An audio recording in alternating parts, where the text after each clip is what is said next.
একটু সরকারের ফিরে গেলে তার আমাদের ইচ্ছা ছিল আবার একটু খুঁজে আসে, এটাও তো বাকি আমাদের ক্ষমতাও নেই, আমাদের যতক্ষণ খাবি ততক্ষণ খাই।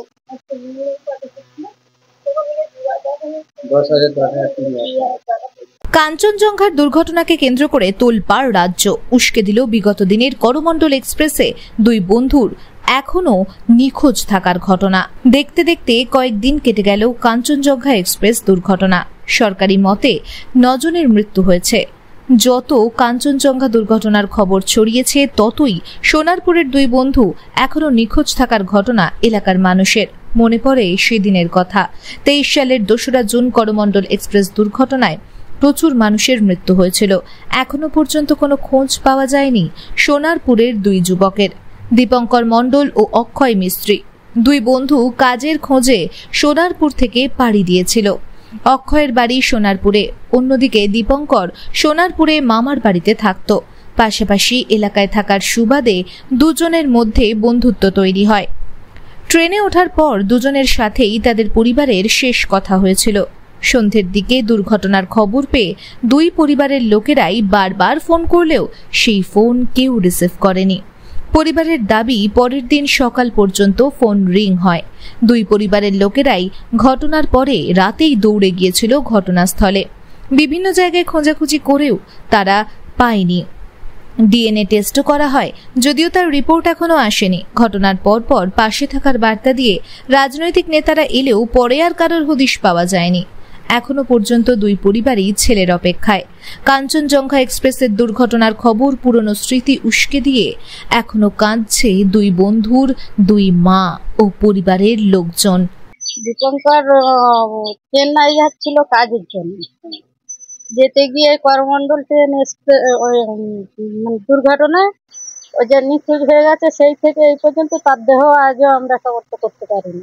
যোগাযোগ কেউ একরকম করেনি। আমাদের এই গ্রামে যে পার্টির তারা ওরাই একটু এসেছিল, আর লাবণী নাকি নামটা, লাভলি, ও এসেছিল, এসে একটু দেখে গেছে ঠিকই। কেউ কোনো সহযোগিতা আমাদের কিছুই করেনি, ঠিক সাহায্য কেউ কিছুই করেনি। আমাদের ছেলের খোঁজ আমরা পাইনি। কিছু যদি আমাদের সহযোগিতা করতো সরকার, তাহলে তাকে তো আর পেলাম না, আর পাবো কিনা তাও জানি না। কিছু যদি পাওয়া যেত সেই তো রোজগার করতো। বাবা মা তো ওর ওপরে কত একটা ভরসা ছিল। যদি কিছু পাওয়া যেত সহযোগিতা একটু আমাদের ভালো হতো। কি আর বলবো। আপনার নাম? সুলোচনা খাড়া, দীপঙ্করের দিদা, অক্ষয় মিস্ত্রি। করমণ্ডলে গেছে, এটা করমণ্ডল। এখন কি অবস্থা? এখন তো কোনো খবর পাচ্ছি না। বাবা বলবো কোনো খবর না, কোনো খবরও পাচ্ছি না। কোনো খোঁজ, আমাদের অনেকবার খুঁজে এসেছি, কোনো খবরও পাচ্ছি না। ডিএনএ টেস্ট করতে দিয়ে আসলো, তাও কোনো খবর পাইনি, কিছুই পাচ্ছি না। কোনো রিপোর্টও দেয়নি, কোনো কিছু পাইনি। কাউকে কেউ কিছু আমাদের দেয়নি। আমরা অনেক টাকা পয়সা দেনা পাওনা করে নিয়ে অনেক সন্তান অনেক খোঁজা খুঁজেছি, প্রচুর খুঁজেছি। 6-7 বার, 8 বার, 10 বার গেছি, আমাদের সবার 7 বার গেছে, আমাদের কোনো কিছু খেতে পাইনি। এখনো পর্যন্ত আমরা প্রচুর খবর নিচ্ছি, তাও পাচ্ছি না। কোনো সরকার থেকে কি, অনেক প্রচুর লোক তো আছে, আমাদের কেউ কিছুতে সাহায্য করছে না।